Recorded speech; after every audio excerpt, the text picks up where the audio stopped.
సార్వత్రిక ఎన్నికలను చూసాం, లోకల్ పోల్స్ ని కూడా చూసాం. కానీ పార్టీలో పదవుల కోసం ప్రజాస్వామ్యబద్ధంగా జరిగిన ఎన్నికల్ని చూసారా?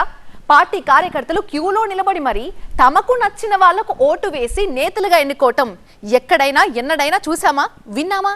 సంస్థాగత నిర్మాణంలో భాగంగా కీలక నియోజకవర్గంలో కని విని ఎరగని ఈ స్టెప్ తీసుకొని మిగిలిన పార్టీల నేతలు నివ్వెరపోయేలా చేసింది ఈ కింగ్ మేకర్ పార్టీ. ఈ ప్రయోగంతో రానున్న రోజుల్లో భారీ ఉపయోగం ఉండనుందా? ఇంతకీ ఏదా పార్టీ, ఎక్కడుందా నియోజకవర్గం? నచ్చిన లీడర్ను మీరే ఎన్నుకోండి. మీ లోకల్ లీడర్ మీ ఇష్టం. Member to leader. జనసేనలో సంస్థాగత ఎన్నికలు. పిఠాపురం తాలూకా. జనసేనకు పిఠాపురం అసెంబ్లీ నియోజకవర్గం అనేది అత్యంత కీలకం. డిప్యూటీ సీఎం, పార్టీ అధినేత పవన్ కళ్యాణ్ అక్కడి నుంచి ప్రాతినిధ్యం వహించడమే కాకుండా పార్టీకి సంబంధించి ఏ కొత్త విధానాన్ని తీసుకురావాలి అన్నా పిఠాపురం నియోజకవర్గం నుంచే ప్రారంభిస్తున్నారట. అధికారంలోకి వచ్చి ఏడాదిన్నర దాటినా రాష్ట్రంలో పార్టీని సంస్థాగతంగా పటిష్టం చేసేందుకు పూర్తి స్థాయిలో కార్యాచరణ అమలు కాలేదు. దీంతో వార్డు స్థాయి నుంచి నియోజకవర్గ స్థాయి వరకు నేతలకు ఏ ఇబ్బంది ఎదురైనా అధ్యక్షుడి టీం మీదే ఆధారపడాల్సి వస్తుంది. లోకల్ లీడర్షిప్ లేకపోవడంతో క్యాడర్ ఇబ్బందులు పడుతున్నారట. దీంతో పవన్ కళ్యాణ్ ఆదేశాలతో జనసేన రాష్ట్ర ప్రధాన కార్యదర్శి తాళ్లూరి రామ్ నేతృత్వంలో గ్రామ, వార్డు, బూత్ ఇన్ఛార్జీలను చేతులెత్తి ఆమోదం తెలపడం ద్వారా కార్యకర్తలు ఎన్నుకున్నారు. ఇక మండల, పట్టణ అధ్యక్ష పదవులకు మాత్రం బ్యాలెట్ పద్ధతిలో పోలింగ్ నిర్వహించి నేతలను ఎన్నుకున్నారు. దీంతో జనసేన క్యాడర్ ఓ రేంజ్లో సంబరపడిపోతున్నారట. ఓటు హక్కు వినియోగించుకునేందుకు బారులు తీరిన ఓటర్లు, ఎన్నికల పరిశీలకులు, బ్యాలెట్ బాక్సులు, కౌంటింగ్ అధికారులను చూసి నాయకులు సైతం నివ్వెరపోయారట. వీరికి తోడు ఓవైపు పోలీసులు, మరోవైపు బౌన్సర్లను మోహరించి ఏ విధమైన ఉద్రిక్త పరిస్థితులు నెలకొనకుండా చూశారు. పిఠాపురం, గొల్లప్రోలు పట్టణ మండలాలకు సంబంధించిన అధ్యక్ష ఎన్నికలు ఒకే రోజు జరిగాయి. ఇక కొత్తపల్లి మండల అధ్యక్ష పోటీలో ఉన్న ఇద్దరు అభ్యర్థులతో తాళ్లూరి రామ్ చర్చించి ఎన్నికలు నిర్వహించారు. పిఠాపురం నియోజకవర్గంలో 5 అధ్యక్ష స్థానాలకు 12 మంది అభ్యర్థులు పోటీ పడ్డారు. ఓటర్లను ప్రసన్నం చేసుకునేందుకు అధ్యక్ష అభ్యర్థులు అనేక ప్రయత్నాలు చేశారు. అభ్యర్థుల సమక్షంలోనే కౌంటింగ్ నిర్వహించి విజేతలను ప్రకటించి వాళ్లకు నియామక పత్రాలను పార్టీ ప్రధాన కార్యదర్శి అందజేశారు. ఈ ప్రయోగాన్ని చూసి మిత్రపక్షాలే కాదు, విపక్షాలు కూడా నోరెళ్లబెడుతున్నాయట. అయితే గెలిచినా ఓడినా నేతల మధ్య విభేదాలు తలెత్తకుండా చూడాలని, గెలుపోటములు పక్కన పెట్టి పార్టీ కోసం పనిచేయాలనే దృక్పథాన్ని కలిగించేందుకు నేతలతో మాటామంతి నిర్వహించి ఉంటే బాగుండేదన్న మాట జనసేన శ్రేణుల్లో వినిపిస్తోందట. ఇక రాష్ట్రంలో ఎక్కడా లేని విధంగా పిఠాపురం నియోజకవర్గంలో 4085 మందితో భారీ స్థాయిలో కమిటీలను నియమించారు. ఇప్పటి వరకు పార్టీకి గ్రౌండ్ లెవెల్లో క్యాడర్ లేదన్న విమర్శలకు ఈ నియామకాలు సరైన సమాధానంగా నిలుస్తున్నాయంటున్నారు జన సైనికులు. ఇదే తరహాలో ఏపీ వ్యాప్తంగా కమిటీల నియామకం పూర్తయితే రాష్ట్రంలోనే ఎక్కువ మంది సభ్యులుండే కమిటీల ఘనత జనసేనకు సొంతమవుతుందంటున్నారు. ఇక మండల, పట్టణ, గ్రామస్థాయి ఇన్ఛార్జీలతో జనసేన అధినేత పవన్ కళ్యాణ్ నేరుగా మాట్లాడి స్థానిక సమస్యలతో పాటు పార్టీ వ్యవహారాలను చర్చిస్తారట. వార్డు స్థాయి నుంచి మండల, పట్టణ స్థాయి వరకు వేసిన ఈ కమిటీలు రానున్న స్థానిక ఎన్నికల్లో జనసేన సత్తా చాటేందుకు బాగా ఉపయోగపడతాయని విశ్లేషకులు భావిస్తున్నారు. ఇక పిఠాపురం నియోజకవర్గంలోని 3 మండలాలు, 2 మున్సిపాలిటీలకు ఇన్ఛార్జి కమిటీలు వేసే తరుణంలో ఎదురైన సమస్యలన్నింటినీ ఒక రూల్ బుక్ గా రూపొందించి దాన్ని రాష్ట్ర వ్యాప్తంగా ఉన్న అన్ని నియోజకవర్గాల్లో అమలు చేయాలనే ఆలోచనలో అధిష్టానం ఉందట. ఈ రూల్ బుక్ ని స్టేట్ మొత్తం అమలు చేస్తే జనసేన మరింత బలోపేతం అవుతుందని జన సైనికులు భావిస్తున్నారట. ఆ జిల్లాలో 2 మాజీ మంత్రుల మధ్య విభేదాలు ఏ స్థాయికి వెళ్లాయంటే ఒక మాజీ మంత్రిని మరో మాజీ మంత్రి ఇల్లమ్ముకొని వెళ్లిపోవాలని హుకుం జారీ చేశారట. ఎందుకంటే ఆ నియోజకవర్గ ఇన్ఛార్జిగా ఉన్న ఆ మాజీ మంత్రి అక్కడే మకాం వేసిన మరో మాజీ మంత్రి తనకు ఎప్పటికైనా పోటీకి వస్తారని భావిస్తున్నారట. ఇందులో ఇంకో ట్విస్ట్ ఏంటంటే ఆ నియోజకవర్గానికి 2 స్థానికేతరులే. ఇద్దరికీ ఆ నియోజకవర్గంతో మంచి సంబంధం లేదు. అయితే తననే ఇల్లు అమ్ముకొని వెళ్లిపోవాలని చెప్తున్న ఆ మహిళ మాజీ మంత్రిపై ఈ మాజీ మంత్రి రగిలిపోతున్నారట. ఇంతకీ ఎవరా మాజీ మంత్రులు, ఏదా నియోజకవర్గం? ఉషశ్రీ చరణ్ వర్సెస్ శంకర్ నారాయణ. 1 సీటు, 2 కర్చీఫ్లు. పెను పెనుకొండ కోసం పెనుగులాట. ఎక్కడైనా అధికార పార్టీ నాయకులు ప్రతిపక్ష నాయకులను అదిలించి బెదిరించి నియోజకవర్గం లేదా గ్రామాల నుంచి వెళ్లిపోమని చెప్పిన సందర్భాల గురించి విన్నాం, చూశాం కూడా. కానీ శ్రీ సత్యసాయి జిల్లా పెనుకొండలో దీనికి పూర్తిగా రివర్స్ లో జరుగుతోంది. అధికారం కోల్పోయిన తరువాత అధికార పార్టీ వాళ్లు ఎప్పుడు ఏం కేసులు పెడతారు, ఎలా వేధింపులు వస్తాయని అనుకుంటుంటే మాజీ మంత్రి వైసీపీ నేత శంకర్ నారాయణకు సొంత పార్టీ నుంచే సెగ తగులుతోందట. వైసీపీకి చెందిన మరో మాజీ మంత్రి ఉషశ్రీ చరణ్ నుంచి ఆయనకు విచిత్రమైన ప్రతిపాదనొచ్చిందని సమాచారం.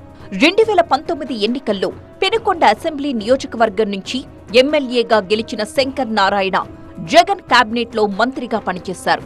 ఇక 2019 ఎన్నికల్లో కళ్యాణదుర్గం నుంచి గెలుపొందిన ఉషశ్రీ చరణ్ కూడా జగన్ కేబినెట్లో మంత్రిగా పనిచేశారు. 2024 ఎన్నికల్లో ఉషశ్రీ చరణ్ పెనుకొండ నియోజకవర్గం నుంచి పోటీ చేస్తే మాజీ మంత్రి శంకర్ నారాయణ అనంతపురం నుంచి ఎంపీగా పోటీ చేశారు. కూటమి హవాలో అటు పెనుకొండలో ఉషశ్రీ, ఇటు అనంతపురంలో శంకర్ నారాయణ ఇద్దరూ ఓటమి పాలయ్యారు.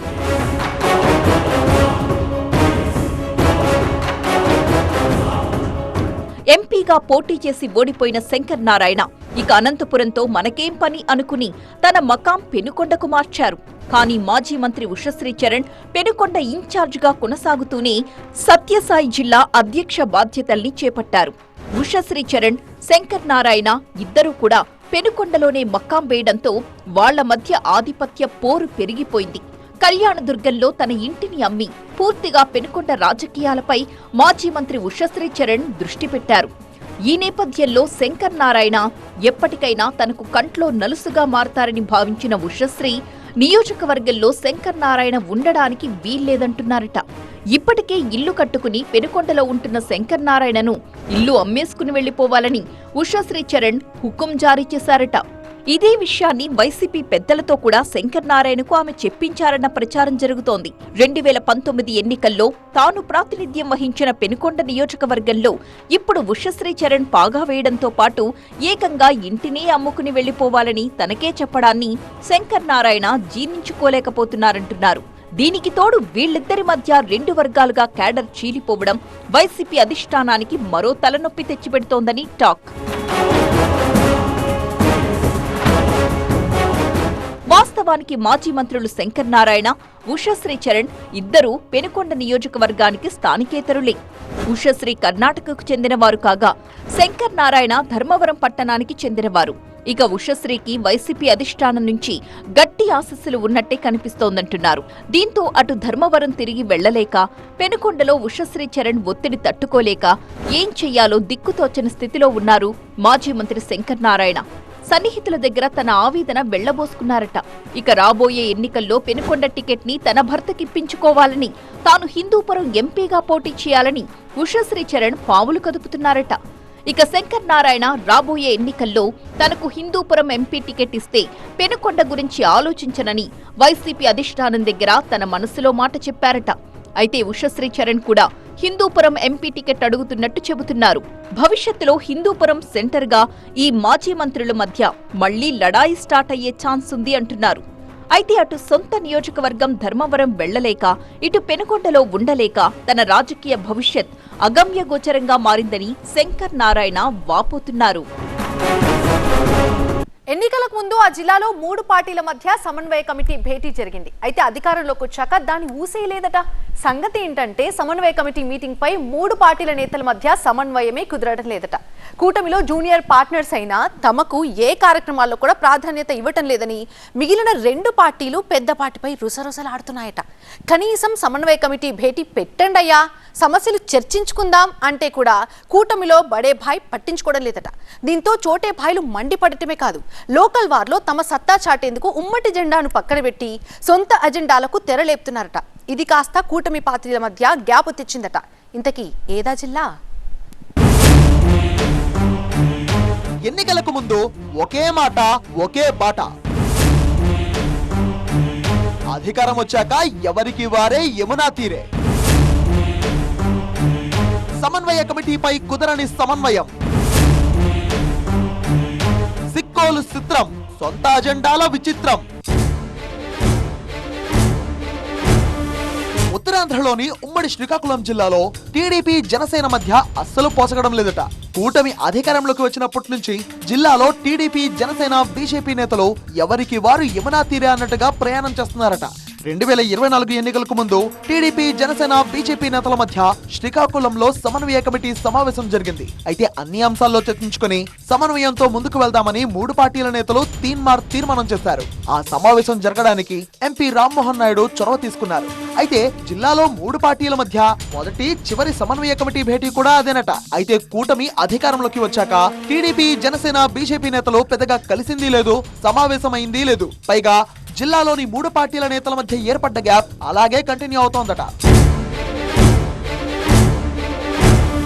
కూటమి ప్రభుత్వం ఏర్పడ్డాక సమన్వయ కమిటీ సమావేశం ఏర్పాటు చేయాలని జనసేన బీజేపీ నేతలు కోరినా టీడీపీ నేతలు దాటివేస్తూ వచ్చారట. అధికారులతో సమీక్షలు, ప్రభుత్వ కార్యక్రమాల విషయంలో ప్రోటోకాల్ పాటిస్తున్నారట. కానీ ప్రతిష్టాత్మకంగా నిర్వహించిన సిక్కోలు ఉత్సవాలు, రథసప్తమి వేడుకల నిర్వహణలో తమ అభిప్రాయాలు తీసుకోలేదని జన సైనికులు మథనపడుతున్నారట. ప్రజా సంఘాలు, వ్యాపారులతో సమావేశం నిర్వహించి వారి అభిప్రాయాలు తీసుకున్నారు గాని మిత్రపక్షంగా తమ అభిప్రాయాలకు ఎక్కడా తావులేదని ఆవేదన చెందుతున్నారట. కీలకమైన Srikakulam urban development SUDA chairman గా జనసేనకు చెందిన కొరికాన రవికుమార్ ఉన్నారు. కానీ ఆయనకు సైతం అధికారిక సమీక్షలు, సమావేశాల్లో ఎక్కడా చోటు లేదని గుసగుసలు వినిపిస్తున్నాయట. మూడు పార్టీల పొత్తుల్లో భాగంగా శ్రీకాకుళం ఎంపీ రామ్మోహన్ నాయుడుకి కేంద్ర మంత్రి పదవి దక్కింది. అదే కుటుంబం నుంచి ఆయన బాబాయ్ అచ్చెన్నాయుడికి ఏపీ కేబినెట్ లో చోటు దక్కింది. జిల్లాలో ఒకే కుటుంబం నుంచి ఇద్దరు మంత్రులుగా చలామణి అవుతుండటంతో లోకల్ రాజకీయాలు, అభివృద్ధి, సంక్షేమ కార్యక్రమాలు అన్ని వారి చుట్టే తిరుగుతున్నాయట. జిల్లాలో వాళ్లు చేసిందే కార్యక్రమం, వాళ్లు చెప్పిందే వేదంలా తయారైందని మిత్రపక్షాలు గొనుక్కుంటున్నాయట. ఈ క్రమంలో జిల్లాలోని సొంత పార్టీ ఎమ్మెల్యేలనే పట్టించుకోవడం లేదు. ఇక తమనేం పట్టించుకుంటారని జనసేన బీజేపీ నేతలు వాపోతున్నారట. ఇక ఎన్నికల తర్వాత అవసరం తీరిపోయింది కాబట్టి తమను నిర్లక్ష్యం చేస్తున్నారని బాబాయ్ అబ్బాయిపై మిత్రపక్షాలు కారాలు, మిరియాలు నూరుతున్నారు. దీనికి తోడు జిల్లాలో మిత్రపక్షాలకు అంత సీన్ లేదని బాబాయ్ అబ్బాయి అనుకుంటున్నారని జనసేన బీజేపీ నేతలు భావిస్తున్నారట. తమ పరిస్థితిని తమ పార్టీల అధిష్టానం పెద్దల దృష్టికి బీజేపీ, జనసేన నేతలు పలుమార్లు తీసుకువెళ్లారట. దీంతో టీడీపీపై ఆధారపడి ఎదురు చూడడం కంటే తమ సొంత జెండాలతో, అజెండాలతో ముందుకు వెళ్లాలని లోకల్ బీజేపీ, జనసేన నేతలు ఓ నిర్ణయానికి వచ్చారట. స్థానిక సంస్థల ఎన్నికల్లో తమ సత్తా చూపిస్తామంటున్నారట జనసేన బీజేపీ నేతలు. మరోవైపు యాదృచ్ఛికంగా జరిగిందో లేక లోకల్ లీడర్ల మొర విన్నారో కానీ జనసేన నేత ఎమ్మెల్సీ నాగబాబు ఎచ్చర్ల నియోజకవర్గాన్ని నోడల్ నియోజకవర్గంగా ఎంచుకున్నారు. లావేరులో తన క్యాంపు కార్యాలయాన్ని ప్రారంభించి జిల్లా జనసేన కేడర్లో జోష్ నింపుతున్నారు.